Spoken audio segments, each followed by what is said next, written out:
20:30, 19:06 la temperatura. Te dejo una pregunta para pensar. Víctor Hugo ya no está en la tele. ¿Lo corrió? ¿Lo despidió? ¿Lo desplazó? ¿Lo echó? ¿Macri? Pénsalo. 20:49, 19:06, programón vamos a tener hoy, ¿eh? Está el ministro Hernán Lombardi, está Paulo Vilouta, compañero de trabajo que me hizo el aguante en la radio porque estuve unos días afuera y ya estoy acá. Y está una persona muy importante, Leandro Despuy, ex número 1 de la Auditoría General de la Nación, quizá uno de los primeros que se metió en el negocio del fútbol para todos. Antes te digo, estamos muy atentos a lo que pueda pasar con el submarino, 44 tripulantes y una gran cantidad de personas y de tecnología buscando estos 44 tripulantes del submarino perdido, del ARA San Juan. Vamos a estar muy atentos a eso, seguramente a lo largo del programa te vamos a estar informando. ¡Qué escándalo que se armó con lo de Víctor Hugo! ¿Es censura o es mafia? ¡Persecución! Escuché a Aníbal Fernández, a Devido, a Cristina, a la gente de Vudú. ¿Es persecución o corrupción? Voy de nuevo. ¿Es censura o es mafia? ¿Es persecución o es corrupción? A Víctor Hugo Morales ¿lo echaron por orden de Macri? Yo le voy a preguntar al ministro que tiene que ver con los sistemas públicos. Yo voy a encontrar el momento para preguntárselo. Luego, ¿a quiénes más va a acusar Van der Broele como testigo protegido? El martes el juez Lijo va a tomar una decisión importantísima, una serie de decisiones importantísimas. Yo te las voy a adelantar. ¿Y a quiénes otros va a nombrar Alejandro Bursaco desde Brooklyn ante la justicia norteamericana? Vamos por partes. Vos sabés que yo no, me puedo equivocar. Me pueden decir cabrón, calentón, pero no miento. Aunque a Víctor Hugo no le tengo el más mínimo respeto profesional, repito, no le tengo el más mínimo respeto profesional, lamento que lo hayan despedido de C5N. Lo lamento de verdad. A ver, ¿por qué lo lamento? No por él, no es personal. No me gusta que nadie se quede sin laburo. No me gusta que nadie se quede sin laburo. Por más que alguien sea un converso, que no respeta los datos reales ni los hechos, y grita y acusa y difama. Y obviamente esconde su fortuna, ¿no? Bueno, eso hay un libro entero para contarlo. Esconde su fortuna, sí. Esconde las pinturas, los cuadros, para que no lo embarguen. A ver, ¿pudo haber sido esta una decisión del presidente? Si Macri hubiera querido hacerlo, por razones prácticas, entiendo yo, lo debería haber decidido durante las PASO o durante las elecciones de octubre. A ver, pensemos en términos kirchneristas.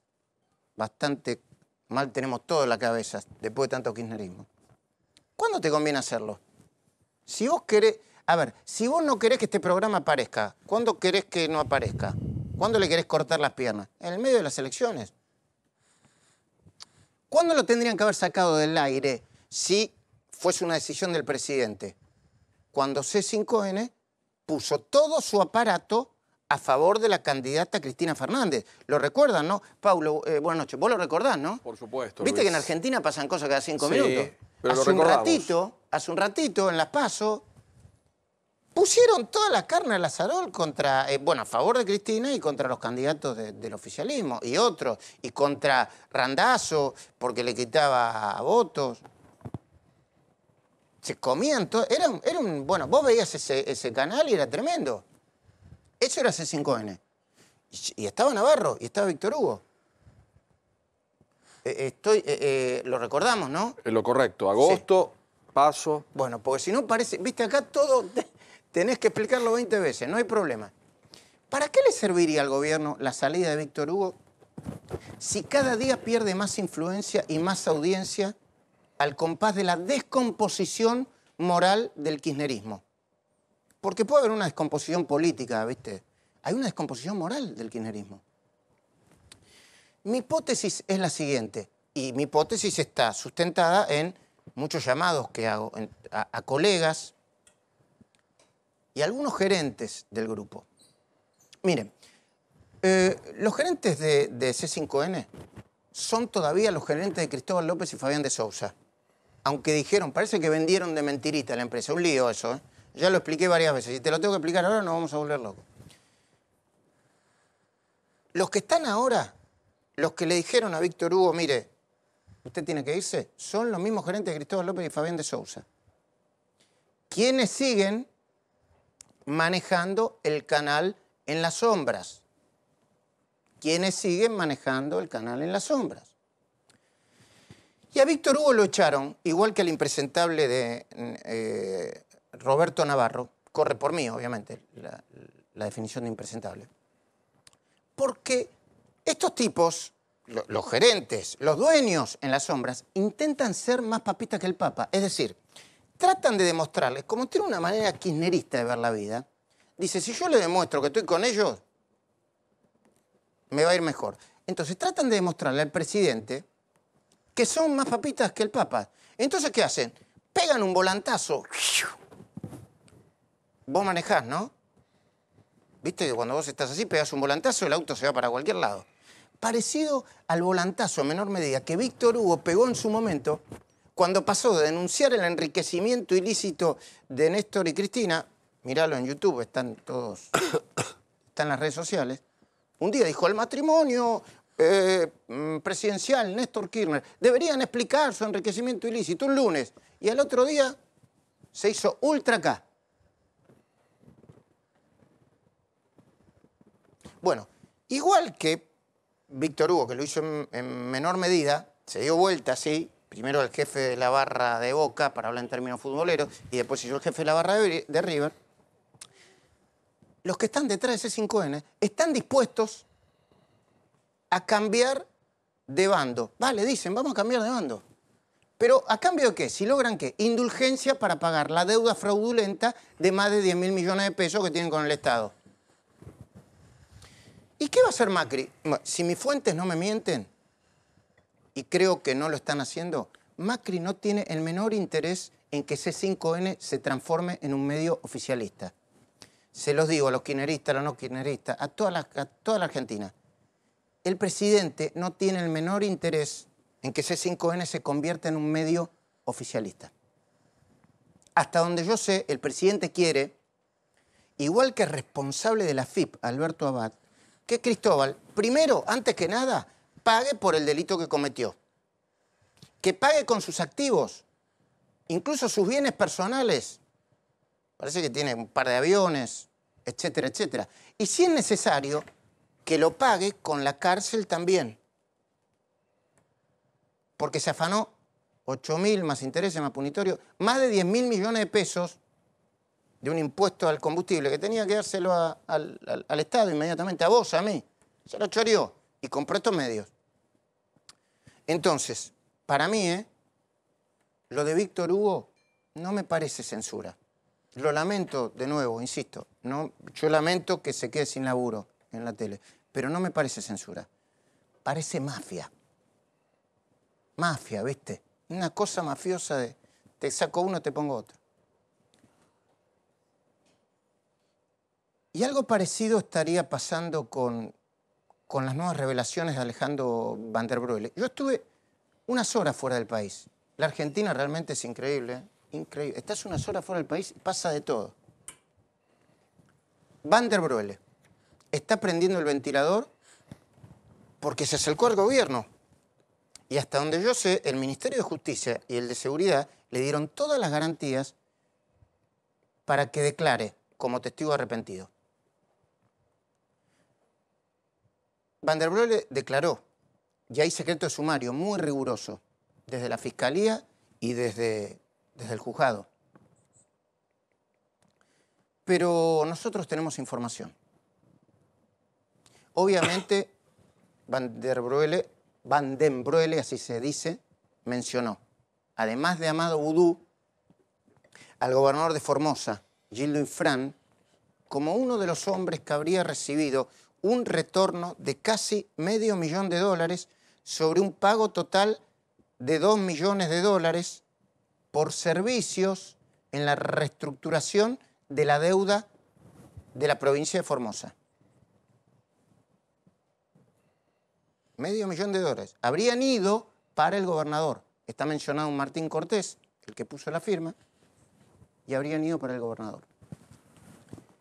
Mencionó Van der Broele a Ricardo Echegaray como uno de los funcionarios que facilitó a Vudú y a sus socios, a través de un plan especial de condonación de la deuda de la FIP, la compra de la ex Chicone. También mencionó a Jorge Brito, presidente del Banco Macro, como financista privado de la compra de la imprenta para hacer billetes. Insisto, hay un secreto de sumario muy estricto. Hoy el juez estuvo en su oficina de Comodoro Pi, a la mañana. Está trabajando, entiendo, en los procesamientos y en los pedidos de indagatoria de la mayoría de los que yo te mencioné anteriormente.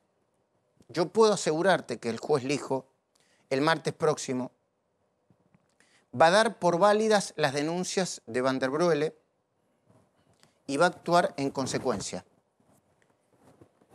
Insisto, va a ordenar los procesamientos y llamar a indagatorias para la mayoría de los mencionados. En Argentina pasan cosas todos los días. ¿Y qué va a pasar con los principales sospechosos del FIFA Gate y el escandaloso negocio del fútbol para todos? Bueno, yo antes de empezar a hablarte de Bursaco quiero contar una historia breve que tiene que ver con este programa.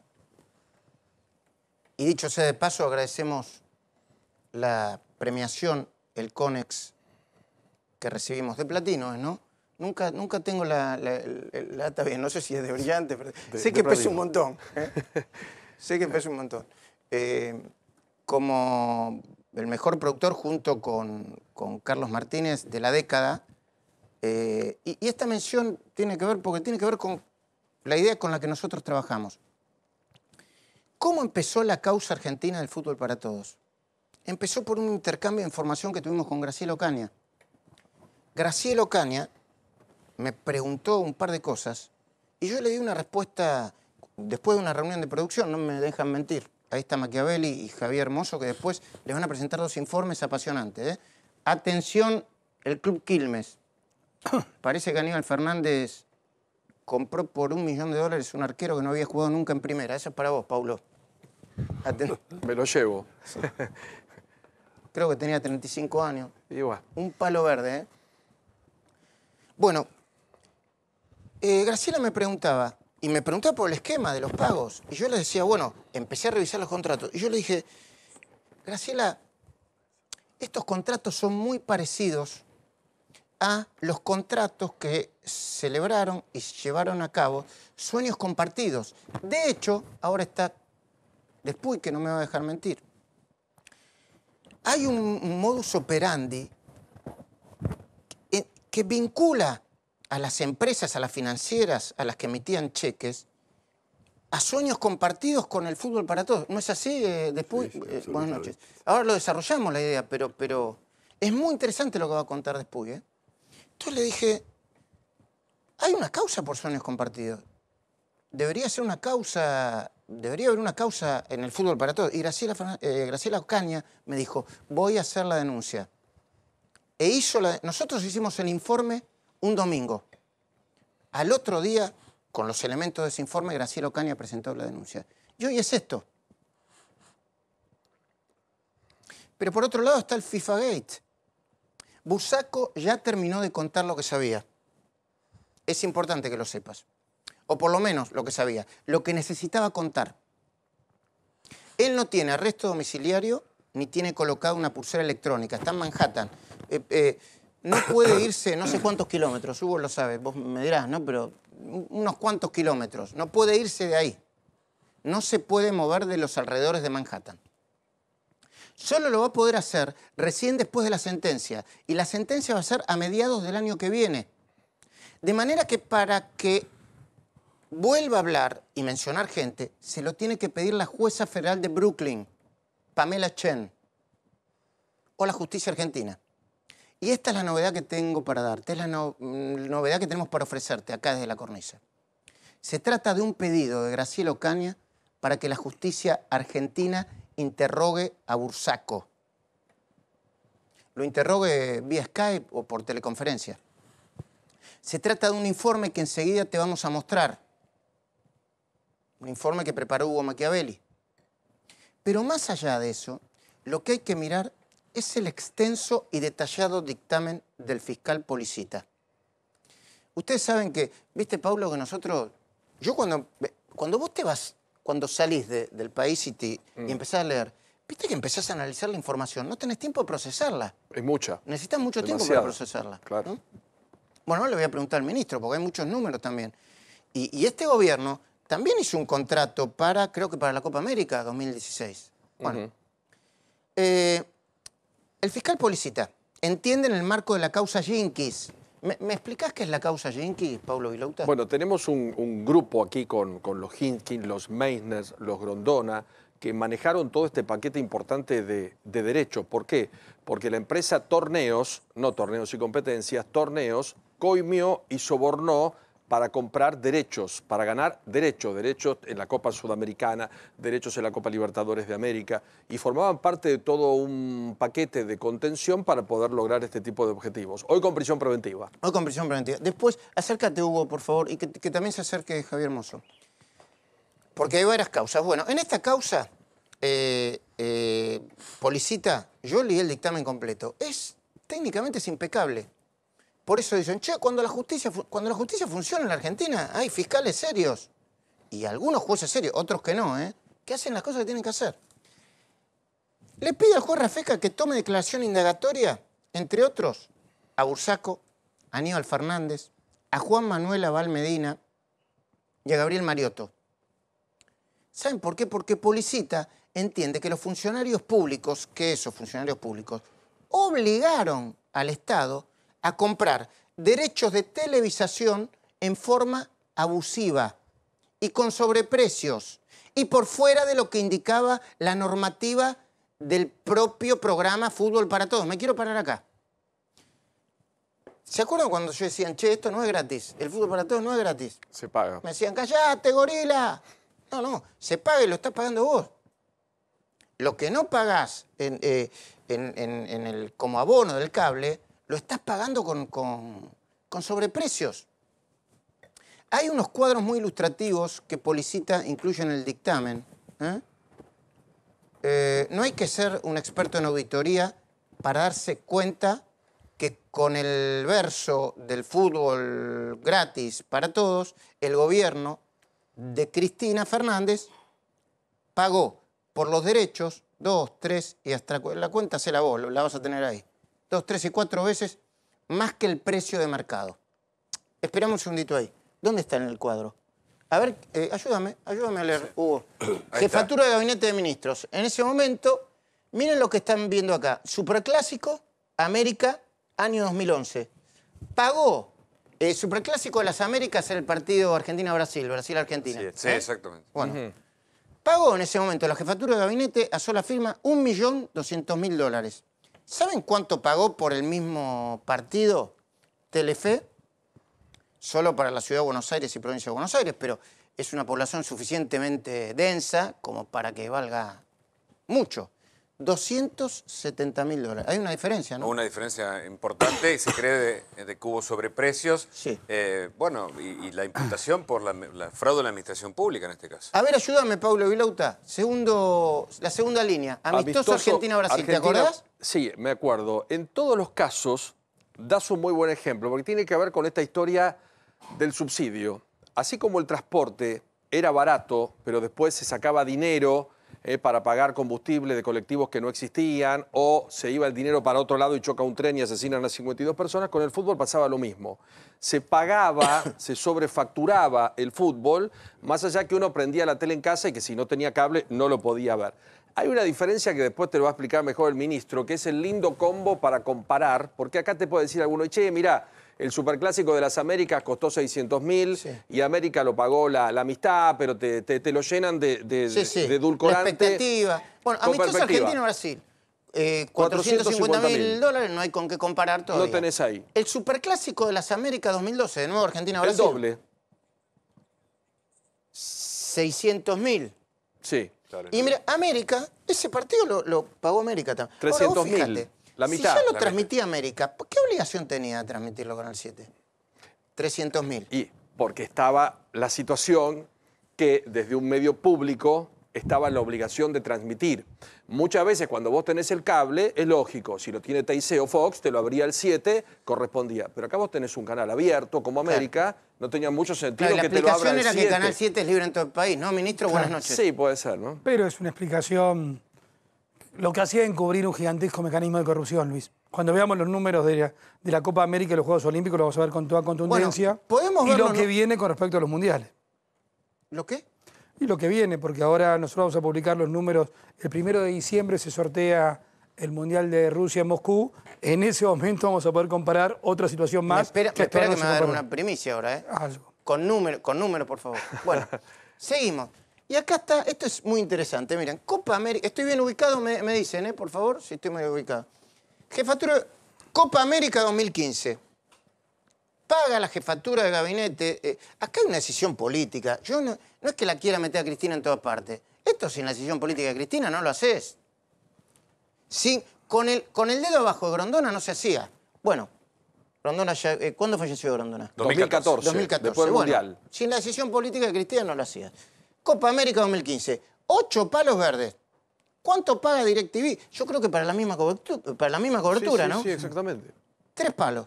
Una diferencia, ¿no? Mucho menos de la mitad. Claro. Teleredes, Telefe, ¿no, Javier Blanco? Sí. 2. 2 palos. Bueno. Sí, Te y ahora lo lee lo que es- vertical, perdóname, Luis. Ahora Clarín. lee la Es vertical. Clarín. Clarín. Claro. Es una Teleredes, nota de cable de Clarín. Clarín. Y bueno, y ahora va la Copa América 2016, bueno, no sé si usted mismo, pero Sí, sí, el equipo área de no. su responsabilidad. Paga 4 millones de dólares y ese pago incluye los Juegos Olímpicos de 2016. Esto está en el dictamen del fiscal Policita, que tiene que trabajar con números, no es que los inventa. Exacto. Esta es la denuncia que hicimos nosotros en su momento. Nosotros pagamos menos de la mitad y además, incluyendo los Juegos Olímpicos 2016, si vos sumás, fue difícil reconstruirles el número porque lo escondían bien, vos le tenés que sumar los 8 millones de la Copa Pero América. el ministro, perdón. Sí. ¿Cómo es un organismo del Estado? ¿Cómo va a esconder los números? Y porque nosotros pensábamos que todo queríamos comparar dentro de la televisión pública, de RTA, pero no pagaban algunos derechos de RTA, sino pagaban desde la jefatura de gabinete. Entonces había que buscar bien, no era comparar en la misma dependencia, pero si comparás bien el número, le tenés que sumar a la Copa América 2015 los Juegos Olímpicos, que habían sido los Juegos Olímpicos de Londres, que los pagaron 2,5 millones de dólares. Y que Aparte era- de eso, Claro, hay que comparar 4 Más. contra 11. Nosotros lo que ellos pagaron 11, nosotros pagamos 4. ¿y eso por qué? ¿Porque ustedes son tacaños? Porque... Nosotros somos tacaños. No, pero Pero- deme la... No, es todo muy sospechoso, por eso cuando vimos los números y pudimos reconstruir toda esta situación dentro de la administración pública, que insisto estaba bastante enmarañado, inmediatamente lo pasamos a la Oficina Anticorrupción para que viera si había conductas penales y evidentemente el fiscal lo está impulsando. No fue gratis, esa es la síntesis. ¿Viste cómo muchos usan el no fue magia? El fútbol no fue gratis, salió 1.060 millones de dólares, fútbol para todos. Los clubes terminaron peor que cuando comenzó el contrato estatal comparado con torneos y competencias, y lo que no pagábamos supuestamente nosotros como usuarios, lo pagábamos de este modo. Ministro, ¿cuánto van a pagar los derechos del próximo Mundial? Mira, nosotros entre derechos y la producción Del de Rusia, ¿no? del de Rusia, comparado con el Mundial anterior, o sea, son situaciones totalmente comparables, vamos a gastar de nuevo 10 millones de dólares menos. Acá se ahorraron 10 millones y se van a gastar. Nuestro objetivo es ahorrar 10 millones de dólares, es decir, ellos gastaron un 300% más de lo que vamos a gastar nosotros. O sea, el Mundial de Brasil costó 18, ¿no? Decían. Si sumás todo esto, 18. Sí. El Mundial que no está acá Claro. en el No, 18. Y usted Y nosotros aspiramos a, con la producción y todo, a no llegar a 6. y la pregunta es, ¿lo va a poder ver todo el país? Y lo va a poder ver todo el país de forma gratuita, porque va a ser la televisión pública. Bueno, ahora les vamos a mostrar algunos Pero informes. digo, 10 millones de dólares, porque uno tira cifras así. No, claro. Solamente en ese ahorro tenés 4 escuelas. Ese es el número a mirar. Porque si no, viste, la gente en las cifras se confunde. Solamente en el ahorro ese tenés 4 escuelas, en este otras 4 escuelas. Bueno, en el medio de las denuncias de Bursaco se suicidó Delon, creo que se pronuncia así, ¿no? Sí. Delon, Sí. Jorge Delon, segundo de Paladino. Paladino está explicando, bueno, lo van a citar a declarar ahora, que él, con Bursaco lo acusa de haber recibido coimas.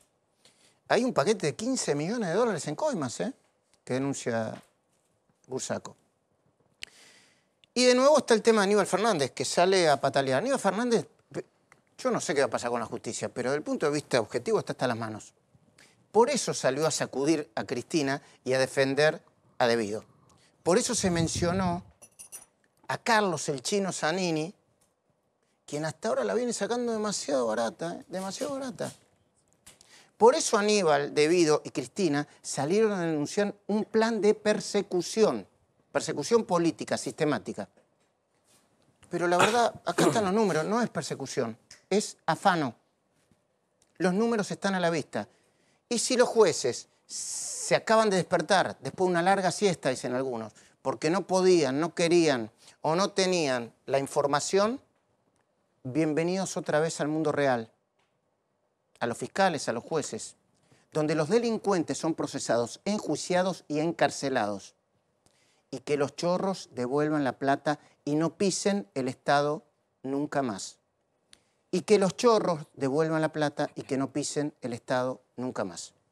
Hugo, ¿qué vamos a ver ahora? Luis, vamos a ver lo que está pasando con las causas judiciales. Hay que aclarar que hay 2 causas. La de Fútbol para Todos, como vos explicaste, es del 2014. Tiene a Servini como jueza y al fiscal Tayano. Ahí están. La que empezó con la denuncia de Graciela Ocaña. Sí, y de la cornisa, por supuesto. Allí están procesados 2 ex jefes de gabinete, Jorge Capitanich y Aníbal Fernández. Falta de mérito para Val Medina, pero también está procesado Gabriel Mariotto y, por ejemplo, otros funcionarios de la AFA como Luis Segura, Jorge Leme, Rafael Sabino. Se investiga en este momento la arquitectura de ese dinero que manejaban financieras y agropecuarias y que no llegaba a los clubes. Ahora lo vamos a hablar con Despuglo de las financieras. Perfecto. Atención, porque la justicia norteamericana está detrás de eso, precisamente, de la financiera, del lavado de dinero. ¿Cómo lavaron dinero el Fútbol para Todos de coimas hacia los Estados Unidos? Que por eso está declarando, o estaba declarando Bursaco ahí. Y en 2015, el año siguiente, la otra causa, la del FIFA Bet Local, es la que tiene el fiscal Policita, la que vos mencionaste y acá se mencionaba, en donde se investigan los sobornos por el pago de derechos. Y allí, por supuesto, el fiscal Rafecas se espera que tome decisiones en cualquier el juez momento. Rafecas. El juez Rafecas, perdón. ¿Y qué vamos a ver ahora? Lo que vamos a ver es lo que va a pasar, lo que puede pasar, lo que Graciela Ocaña está solicitando a la justicia. Atención, porque Gabriel Panadino tuvo un sobreseimiento, pero se le puede revocar. Y eso es lo que vamos a ver, de lo que pasó y lo que puede pasar. Bueno, lo que denunciamos nosotros, que hay mucho material. Nosotros cuando revisamos lo que denunciamos nosotros es... no yo, todo este equipo que está acá. Somos pocos, pero muy potentes. Y tenemos mucha reacción, por suerte. Y después, bueno, el testimonio de Gravia. Es imperdible este informe, míralo.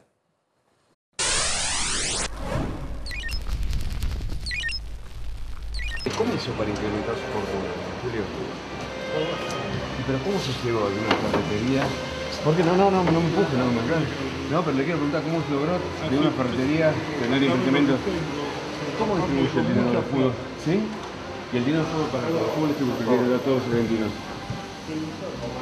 ¿Cuánto gana por la FIFA y por la AFA? ¿Cómo logró de una ferretería tener propiedades en Puerto Madero, Julio?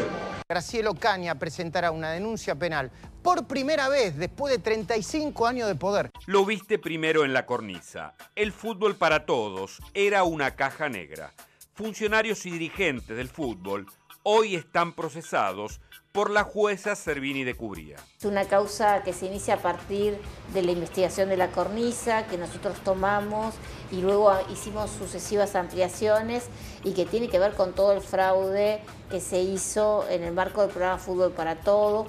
También viste y escuchaste en La Cornisa a Alejandro Bursaco. Fue cuando presentamos las escuchas de la mafia del fútbol argentino. Bursaco, al lado de Julio Grondona, manejaba todo en la AFA, desde los contratos hasta la fecha de los partidos de Fútbol para Todos. Esperá que te doy con Alejandro Bursaco. Bueno. Raúl, dígale. Acá lo que hay que conseguir, que lo de la seguridad no le den seguridad ni sábado y domingo, que no sea una decisión de AFA, que no sea una decisión tuya, y que pase el lunes. no era que el que hacía lo que quería era solamente Julio Grondona, sino que quien hacía lo que quería era alguien que no era dirigente de AFA, que era Alejandro Bursaco, que siempre fue, en la última década de vida de Grondona, su mano derecha, el hombre que, como bueno, todos sabíamos en su momento, manejaba las cuestiones poco claras, por decirlo de alguna manera, de Grondona. Ahora el escándalo del FIFA Gate y la repercusión de las declaraciones del arrepentido Bursaco genera una nueva causa que llevan adelante el juez Rafecas y el fiscal Policita. Ambos van a apuntar contra los funcionarios del Fútbol para Todos, los ex jefes de gabinete y Pablo Paladino. Ahora el fiscal Policita está pidiendo la indagatoria de todos los funcionarios vinculados. Bursaco pagó para que torneos y competencias mantuvieran la transmisión de la B Nacional, que quería ser sacada también en el 2011 de manos de torneos, ¿no? Es toda la misma gente que estaba en su momento, que era o que pertenecía a ese entramado de poder poco claro que había generado Grondona, la misma gente que estaba antes y la misma gente que está ahora. Las coimas pagadas por Bursaco ya se llevaron la vida de uno de los implicados. Jorge Delón se quitó la vida arrojándose a las vías del tren. Minutos antes de morir, se comunicó con Paladino.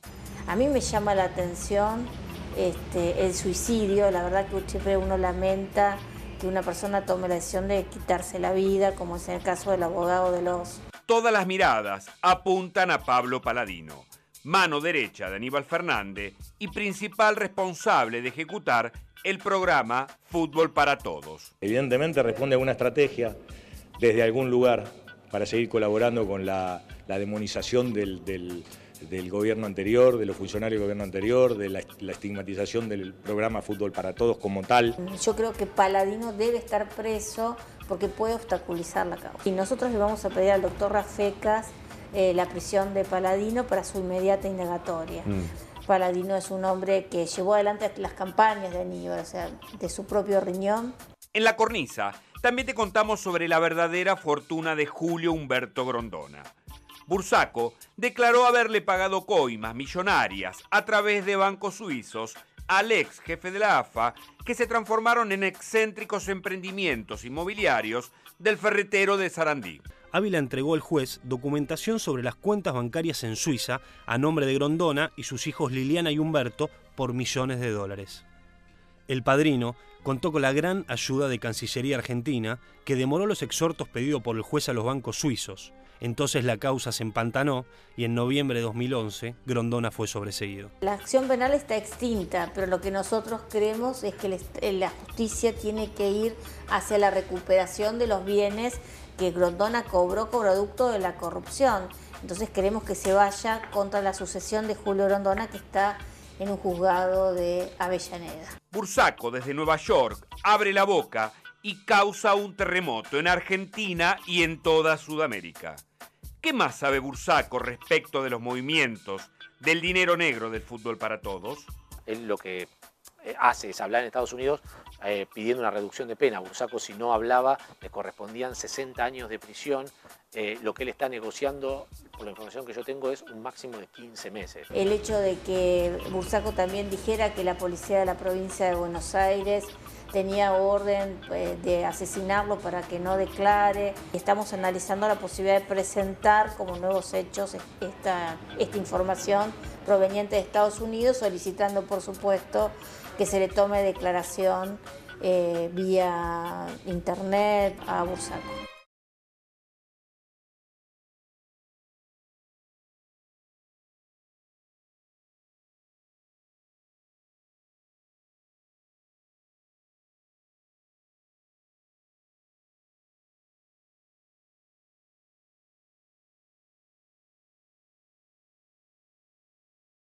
Bueno, ¿y cuánta plata habrá quedado en el camino, no? Porque las cuevas financieras fue el inicio de la investigación vinculada con Fútbol para Todos, ¿no? Leandro, gracias por venir. Cuénteme un poco. Gracias. Yo cuando estaba viendo un poco las cifras, los números y los sobornos que se habían producido, fruto de las negociaciones para mantener o renegociar las transmisiones, la compra de derechos, me decía, hay que ver el otro costado, que es precisamente lo que vamos a ver ahora. ¿Dónde fue la plata de fútbol para todos? Y empezar por los 60 millones, los 600 millones de pesos que se pactaron al comienzo, sin ningún tipo de parámetro. No hubo un estudio previo para decir el mínimo que se va a pagar a la AFA o, diríamos, en los gastos que va a implicar esto. La matriz misma del contrato de creación del fútbol para todos ya tiene anomalías muy grandes, que es importante subrayarlas nada más que para ver dónde está el origen para un manejo tan displicente y tan corrupto de los fondos públicos. Ya el contrato mismo. Por otra parte, las negociaciones con el AFA, el 83% iba para el AFA. Ese 83% eran 600 millones. No se había establecido por qué ni los montos. Con anterioridad se pagaban 230 o algo. Eso fue el primer año, sí. Eso fue el primer año. Después se fueron agregando 225, después 300, etcétera, sin que haya habido previamente el establecimiento de algunos. Ahora, lo que tiene también de particular es que todos esos fondos se ejecutaron en general de una manera irregular. Primero, en lo que hace a la AFA. Pero todos los otros servicios, el 20% restante, también se hizo de una manera totalmente irregular. ¿Qué servicios? Por ejemplo, el que prestaba la corte, la producción, los que se prestaba farolitos, por ejemplo, que es una de las empresas, y sobre todo Iveco, que se transformó en el único auspiciante. Y esto tiene importancia porque muestra que la forma en que se ejecutan los fondos públicos son de una manera totalmente arbitraria. Se ejecutaban por el legítimo abono, que es una manera de decir pago sobre factura. No hay previamente, a pesar de que se trata de fondos públicos, ni licitación, ni concurso de precios privado, nada. Ni explicación posterior de por qué se procedió de esa manera. Se transformó en el modus operandi. Igual que Sueños Compartidos. Igual que Sueños Compartidos. Y le diría, en Iveco, por ejemplo, ahí en ese caso, tampoco hay ninguna explicación, pero se paga en especie.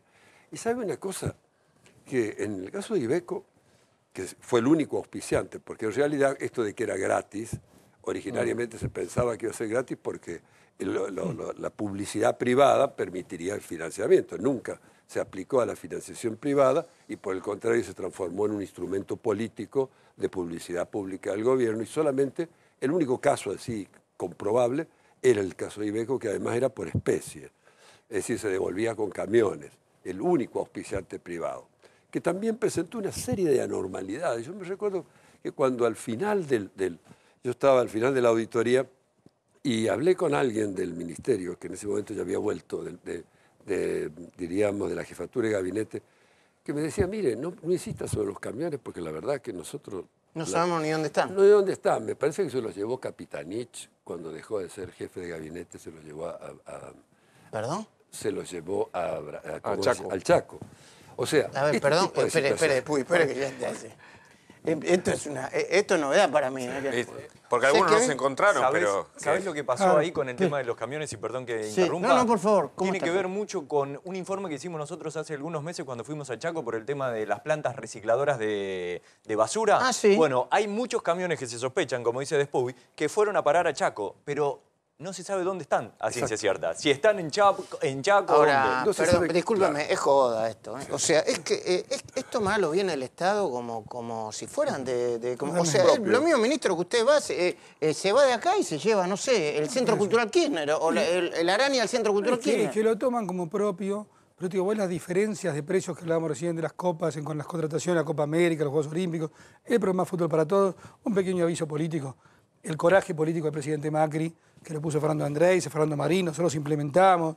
Es decir, de desarmar algo que parecía que era totalmente antipopular, porque hay que tomar esas decisiones y ponerlo en las prioridades. Primero se desarmó un aparato de corrupción, y ahí el coraje del presidente.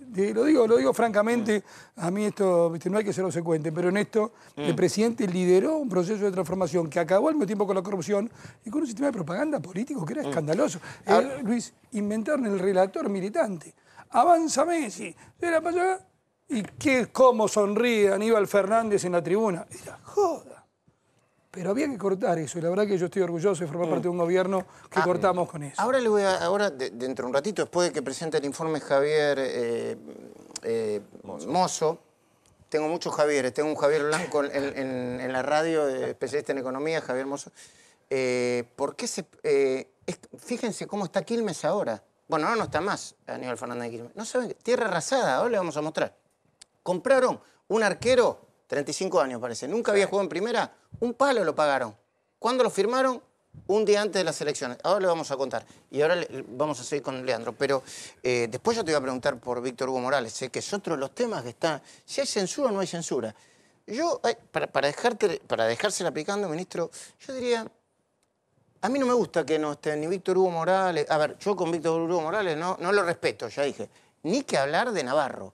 Pero no me gusta que no estén. Me da la sensación de que... Ahora se lo voy a preguntar. Perdón, no quiero mezclar los temas. No, solamente yo quería señalar de que aún en otros mecanismos de gasto o de costos que pagó el Fútbol para Todo, el programa, también había irregularidades en todo. Y en este caso, lo digo porque lo visible era Iveco, y nosotros al hacer el estudio tratábamos de verificar cuántos camiones se pagaron, pues se pagaba en especie en este caso, por qué programa, por cuántas horas, y veíamos que, por ejemplo, se habían pagado el equivalente a 7 millones, 24 unidades, cada vez se pagaba menos, y otra de las particularidades es que cuando nosotros estudiábamos lo que normalmente, según la pauta oficial, podía estimarse los costos de la publicidad, cuando había pagado 7, en realidad debía haber pagado 28 millones.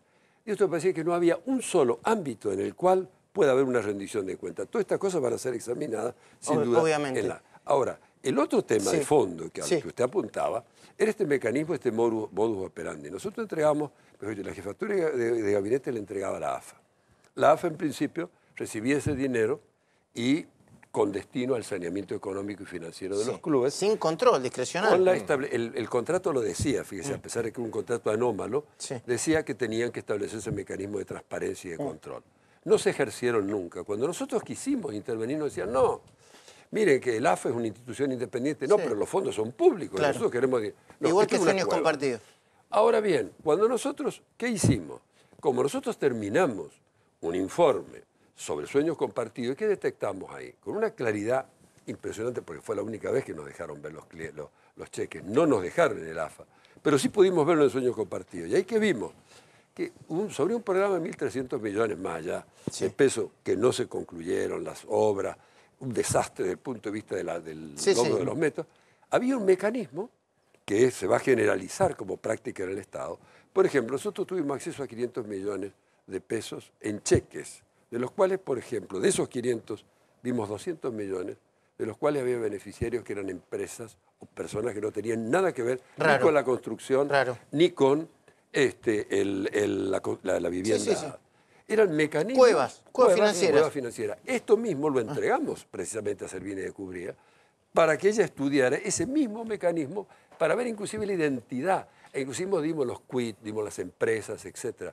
Porque realmente con este sistema de que se puede extraer fondos, millones de pesos, con cheques menores de 50.000, se produjo ahí un agujero negro donde una persona había podido recibir más de 3 millones de pesos, un mismo destinatario sin haber justificado. Por eso, no es persecución, es mafia. Ya está junto a nosotros un colega que hace mucho tiempo que venimos invitando, hace mucho tiempo que no viene, pero siempre viene. Tiene mucho trabajo y es un amigo, Nelson Castro. Nelson, buenas noches, ¿cómo estás? ¿Cómo estás, Luis? ¿Conversamos ahora? ¿Cómo no? Hace tiempo que no te veo, ¿estás bien? Muy bien, un gusto estar contigo. Bueno, me alegro de verte. Gracias, igualmente. Bueno, no nos vayamos, por favor, no nos vayamos ni a levantar la voz, porque cualquier periodista que se pelee empieza la grieta. Nosotros estamos bien, ¿no? No tenemos ninguna... Mira, estamos en un país tan increíble que discutir significa pelearse. ¿Viste? Es una cosa que tenemos ¿Qué cosa? Lo que hay que reconstruir la Argentina es algo impactante, ¿no? Lo que hemos involucionado, y creo que eso es un dato que tenemos que tomar como elemento de la realidad para apuntar al futuro. Si nos quedamos en estas cosas del pasado, la Argentina no tiene futuro. Y además otra cosa que lo dice Nelson y yo comparto. No hay problema con los periodistas que trabajamos hace mucho tiempo y que investigamos y denunciamos. El gobierno de Macri, dentro de poco, va a cometer acto de corrupción. Perdón, ministro, espero que no lo cometa. Pero esto es una cuestión de tiempo. ¿Y saben quiénes van a estar? Vamos a estar los de siempre, ahí. No los que dicen, y no, vamos, así como te digo una cosa, te digo la otra. Vamos a estar los de siempre investigando. Pero fíjense este informe que hizo Javier Mozo. Es increíble, ¿eh? Recuerden esto. Un arquero, Nelson es futbolero, 35 años, no había jugado nunca en primera. Un palo lo pagaron. Quilmes, destruido, mirá.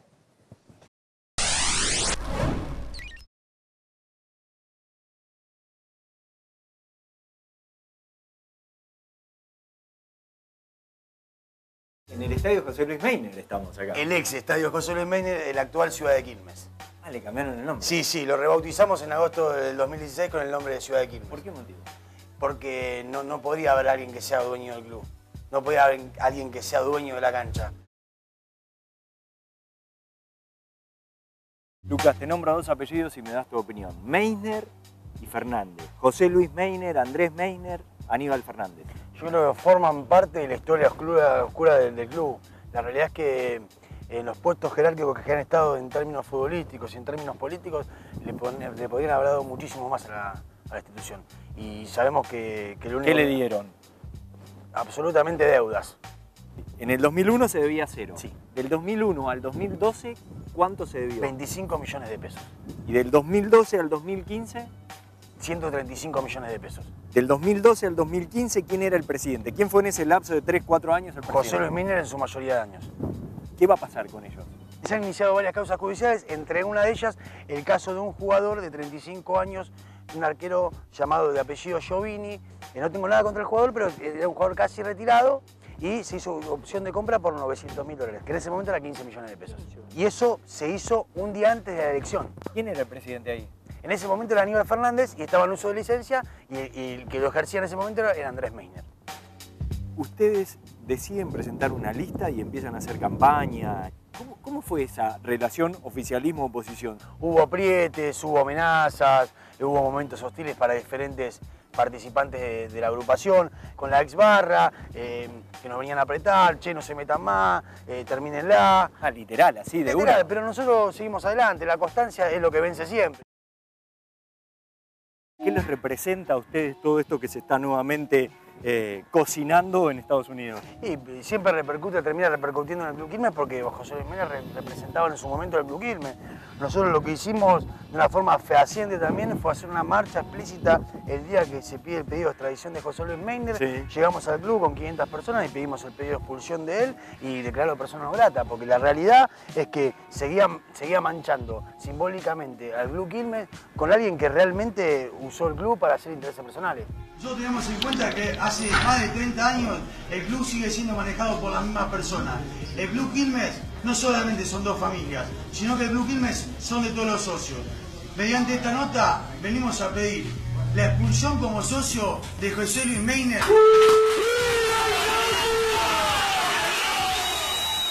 Estamos en el lugar donde ubican los trofeos, placas y demás. Esto no estaba en su momento. No, esto se hizo en la restauración de lo que es la confitería del club para exhibirlo y esté ante los socios y lo puedan ver y demás. La realidad es que todas estas copas que están acá, de las ¿Dónde cuales estaban? estaban apiladas en un galpón, tiradas todas y la mayoría rotas y demás. Esto es vestigios de el olvido en los que estuvo durante muchos años Quilmes. Mirá, o sea, esta es una copa que el club la gana en el 65. Fíjate el estado en que está. Acá lo que se hizo fue una inversión de todo lo que es el piso. ¿Por qué? ¿Cómo estaba? No, estaba desde la primera vez que se inauguró, Sí. desde el año 90-91, se reinvirtió nuevamente en lo que es el piso flotante. Ajá. ¿Qué otras cosas encontraron cuando asumen ustedes en julio del 2016 que estaban destruidas en el club y que tuvieron que ponerle y remarla? Canchas de divisiones juveniles realmente destrozadas, sin inversión, mismo la pensión, lugares donde los chicos vivían en lugares inhóspitos. ¿Y eso por qué, Lucas, todo eso? Y falta de importancia en lo que realmente importa como club. O sea, estaban solamente para intereses personales.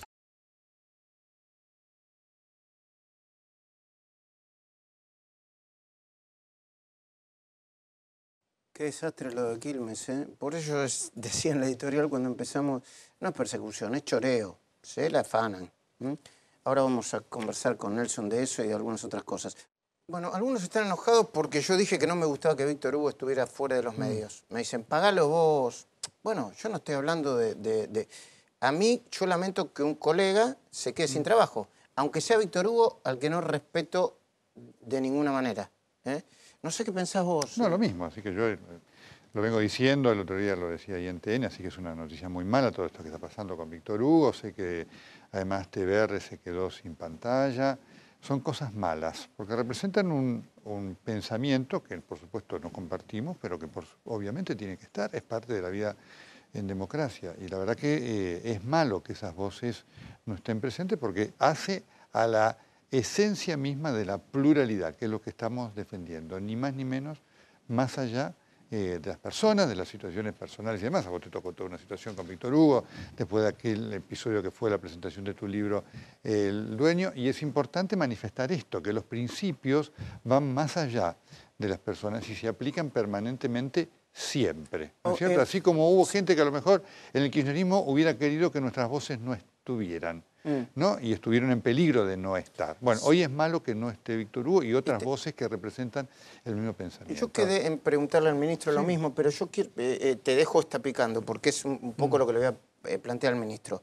Pero yo tampoco creo, no importa lo que crea yo, pero te lo planteo como contexto, que haya habido una situación de censura explícita. A mí me parece que hay otra cosa. Ahí hay una situación, por supuesto, catastrófica de empresarios muy malos, como es Cristóbal López. A mí me tocó vivirla con la gente de electroingeniería. Y este error garrafal que cometió el kirchnerismo, que cometió Cristina Fernández de Kirchner, que no aprendió, primero una lección elemental que aprendió Perón. Perón lo aprendió y lo transmitió en el año 73, cuando dijo, cuando teníamos todos los medios en contra, ganamos, cuando teníamos todos los medios a favor, perdimos. Primer punto, esa idea de la ley de medios que tenía como objetivo destruir a Clarín y crear el multimedio oficial, sin reparar en quiénes, porque hubiera sido una cosa muy interesante que hubieran aparecido estructuras empresariales serias, no aventureros. Con convicciones similares a las del gobierno, pero con criterio profesional, que hubieran constituido un polo de opinión y de trabajo serio muy importante. ¿Vos ves a Macri detrás de esto? ¿A Macri o a Clarín, como dicen los? No, esto no está. Pero obviamente anda a convencerlos a los que piensan diferente, que es esto, digamos, es así. Así que esto está claro, digamos, lo de Cristóbal López se caía porque se caía, como se cayó lo de Spolsky, como se cayó lo de electroingeniería. Ahora, es una desgracia, porque además, ¿cuál es el tema, digamos, que hoy enfrenta la Argentina? No hay empresarios de medios, es decir, está el Grupo Clarín, está el Grupo América, está ahí Perfil batallando en ver cómo va para adelante y nada más. Entonces es una cosa realmente muy mala, mala para nosotros, mala por supuesto para la profesión.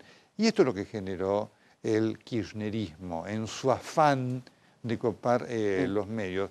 Esta, digamos, calaña de empresarios, que por supuesto se terminó la publicidad oficial y se acabaron esos medios. Esto era, pero claramente, y era absolutamente predecible. Vos, yo y tantos otros lo decimos. Ahora, en este medio uno debe decir, en esta circunstancia, que haya voces como la de Víctor Hugo y otro, o Página 12, que está en una situación peligrosa, es malo para lo que es la pluralidad como esencia de la democracia. Ministro Lombardi, ¿cuál es su mirada sobre el tema? Bueno, nosotros queremos que todas las voces se puedan expresar, queremos que Víctor Hugo se pueda expresar, queremos que todas las otras voces del arco político democrático se puedan expresar. Esto hace bien a la República. No tiene ni una miga de cinismo lo que estamos diciendo, sino que lo pensamos con toda franqueza. Usted lo decía en el editorial, Luis, cuando comenzamos, obviamente, esto ya sucedió el proceso electoral. El gobierno no tiene nada que ver con esto. El gobierno no actúa en esto, deja que las empresas tengan su propia dinámica. Ahora, hay una cosa que sí hay que ser tajante. Nosotros respetamos a rajatabla la libertad de expresión.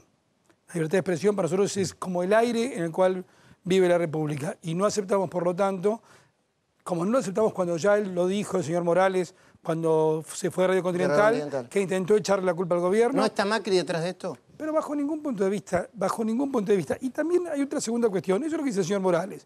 Pero después hay cierta opinión que intenta diluir la opinión de López, cuando dicen que el Estado se haga cargo. Yo quiero que Víctor Hugo tenga voz, pero no quiero que el Estado ponga un peso, como estábamos diciendo.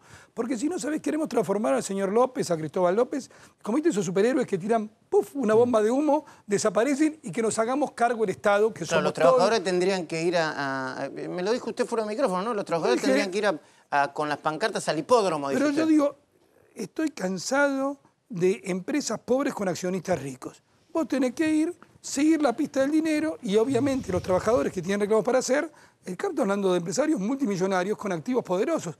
Ahí hay que dirigirse, porque si no, a mí lo que no me gusta es cuando, primero no me gusta cuando intentan echar la culpa al gobierno, y lo segundo, cuando intentan diluir la acción de empresarios inescrupulosos, porque que nos hagamos cargo todos, no que se hagan cargo los que tienen bienes, y los tienen y son ostensibles los bienes, porque ahí es cuando yo me pongo a poner, empiezo a ver sospechoso que quieran diluir la responsabilidad de los empresarios. Sobre eso hay que ir.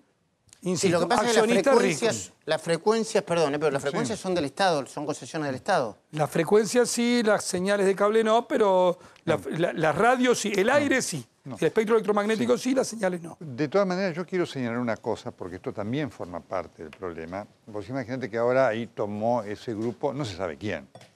Quien lo tomó tampoco es un empresario de medios, que, por lo que se conoce, tiene alguna afinidad con el gobierno. Eso también es malo. Es decir, lo quiero decir, no porque sea una culpa.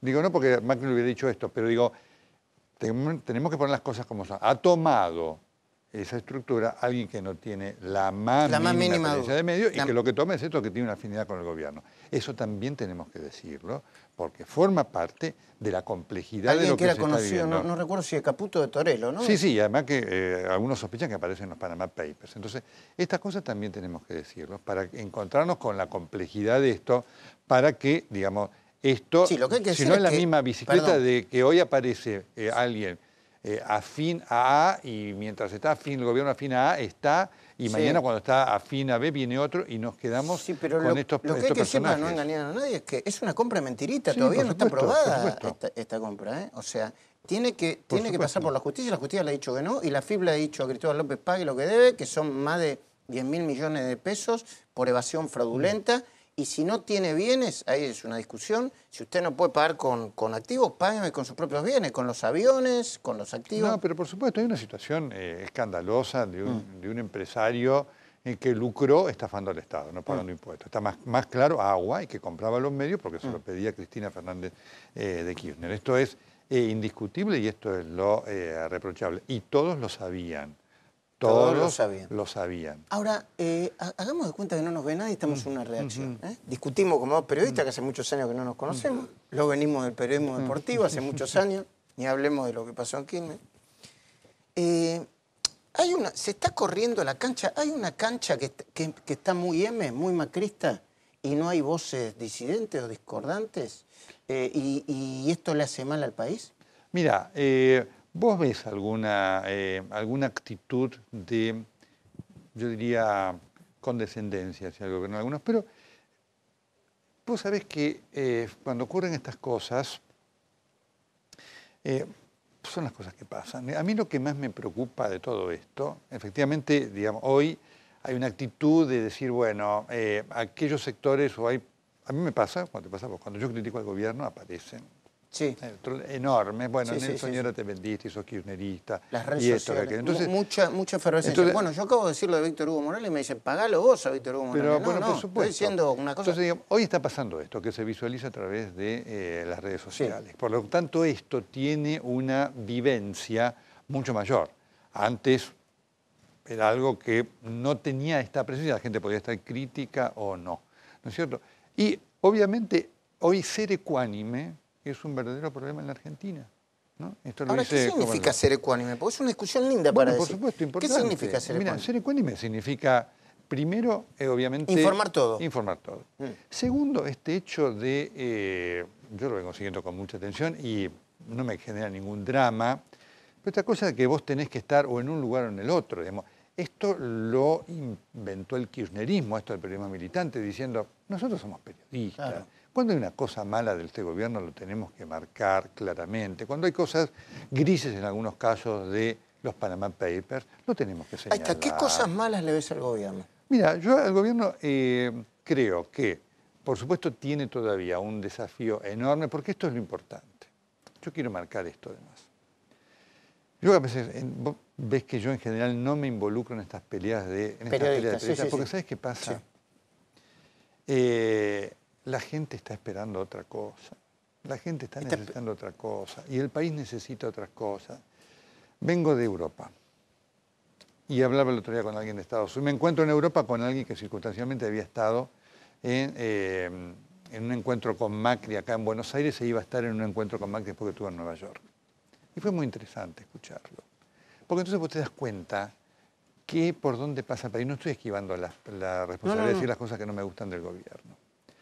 Pero si no nos damos cuenta nosotros qué es lo que el mundo hoy está viendo de la Argentina y cuál es el desafío de la Argentina, por supuesto estaremos en estas discusiones que no harán más que ahondar nuestro fracaso. Pero yo te puedo decir con una mirada como periodista para compartir, más para preguntarte que para compartir. Yo obviamente, yo estuve unos días en Estados Unidos. Vengo y obviamente que el gobierno está haciendo un acuerdo que yo no sé si es histórico, pero está buenísimo, ¿no? Le está diciendo a las provincias, mire, nos ordenamos con los impuestos, no podemos pasar de un déficit del 3.2 porque si no Argentina se va al diablo, cuidado con el endeudamiento.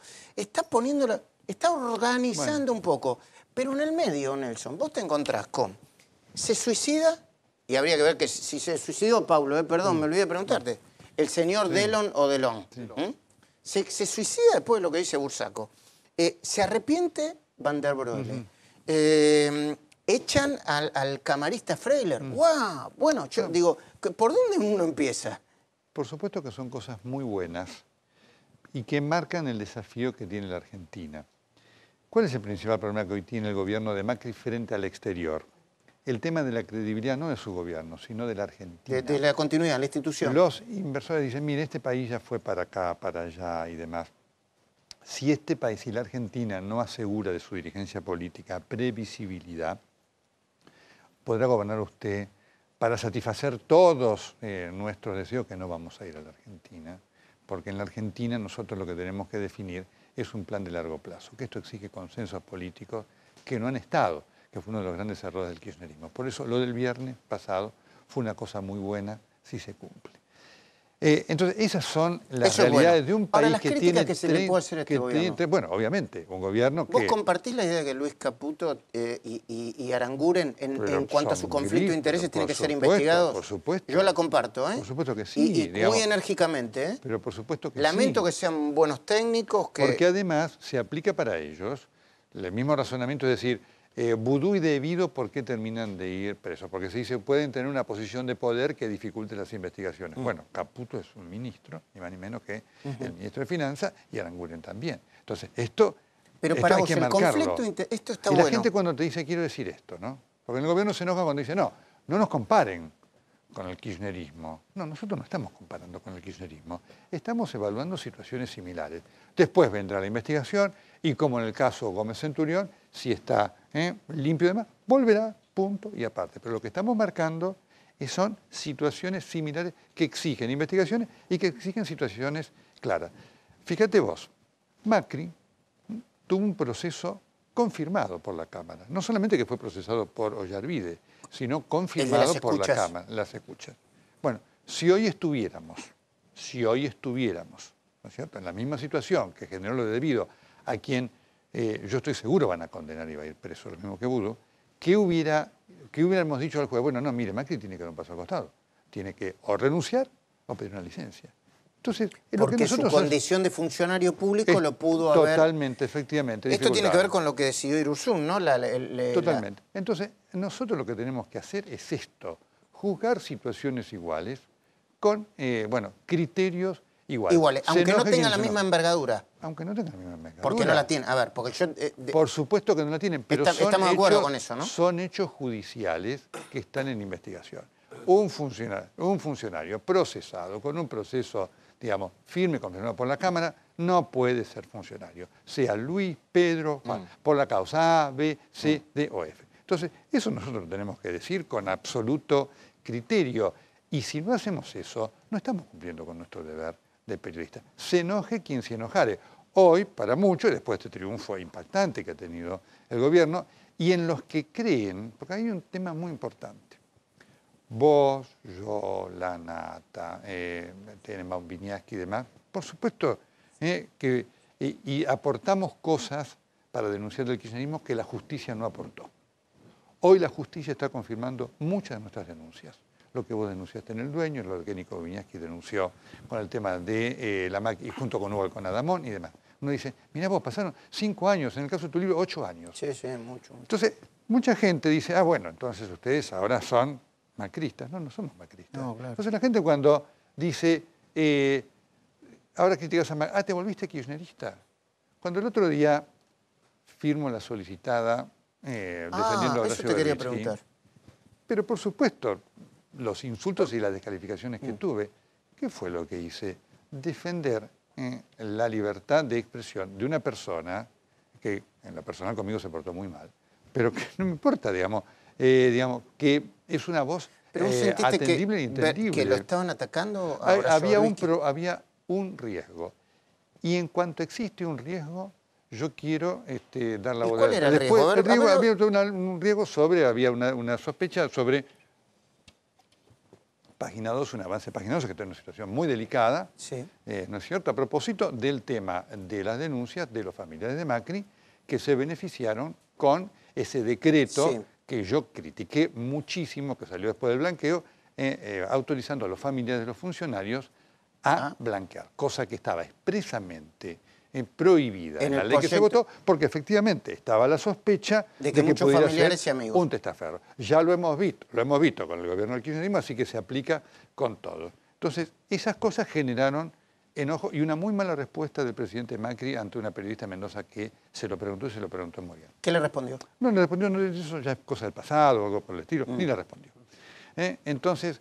¿No lo viste como una jugada de Berbisky para colocarse en el lugar? Mira, ante la mínima sospecha, yo prefiero la protección de todos, ¿sabes? Realmente. Es lo que quisiera con cualquiera de nosotros. Y nosotros, obviamente, frente a esto, tenemos que tener el mismo celo y el mismo cuidado. Por supuesto. Realmente. A mí me parece que es una cuestión de tiempo. Cuando los gobiernos más permanecen, más hay que observarlo, más acumulan poder, más se empiezan a esconder. Mira, ahora voy a decirte una cosa. Sí. Lo mejor que le puede pasar a este gobierno, que repito, viene de consolidar un triunfo impresionante que te marca algunas cosas de cambio cultural en la sociedad muy importantes.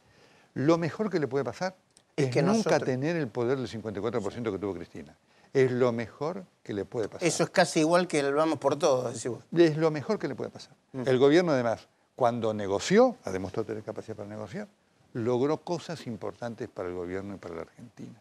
¿No es cierto? La experiencia demuestra en la Argentina, Luis, que los gobiernos que tienen este poder sumo, Cristina el 54%, Menem el 50%, se marean y quieren quedarse para siempre. Paulo, ¿tenías una pregunta? Nelson, querido, sí. Con relación a Cristina, ¿qué opinas? ¿Tiene que asumir en el Senado y después bancar lo que se le viene desde el punto de vista judicial o no tendría que jurar como senadora? No, por supuesto. Yo creo que en este aspecto nosotros tenemos que dar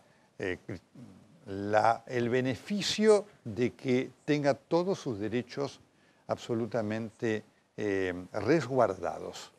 ¿No es cierto? Para una persona que viene a sufrir una derrota catastrófica, lo de Cristina es catastrófico, porque lo de Cristina hay que medirlo en primero lo que es la confirmación de sus características patológicas, de una persona que actúa contra la lógica de la ilógica. Ella es la responsable de que el peronismo haya perdido. Yo hubiera ido a la interna con Randazzo y hubiera ganado. Es decir, Cristina es un factor de división. Y su derrota es catastrófica no por la cantidad, no solamente porque tiene esa cantidad de votos, con la cual no alcanzó, sino Luis y Paulo, cuando vos ves la territorialidad de Cristina. Cristina gana solamente en ese enclave que es la tercera sección electoral.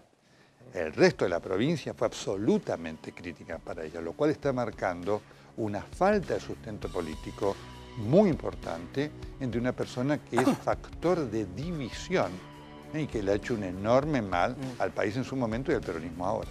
Nelson, yo te tengo que agradecer, le tengo que agradecer a todos mis invitados. Gracias, Leandro, gracias, Paulo, gracias, Hernán, como siempre.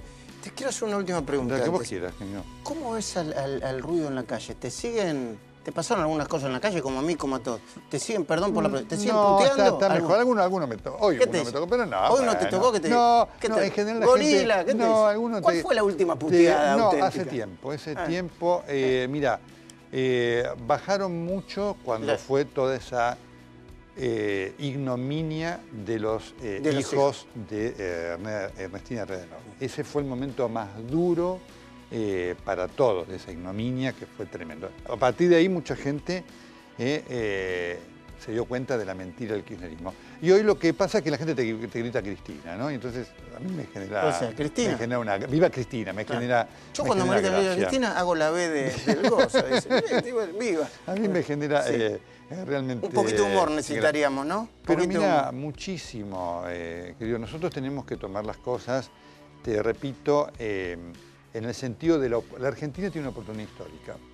La Argentina está viviendo una oportunidad histórica de encontrar acuerdos políticos que hagan de la Argentina un país previsible. Y nosotros no nos podemos quedar en la grieta. Mirá, la grieta y la división es tema del pasado. El pasado de la Argentina fue de grieta y significó Hay que mirar para el adelante. fracaso que hoy todavía pagamos.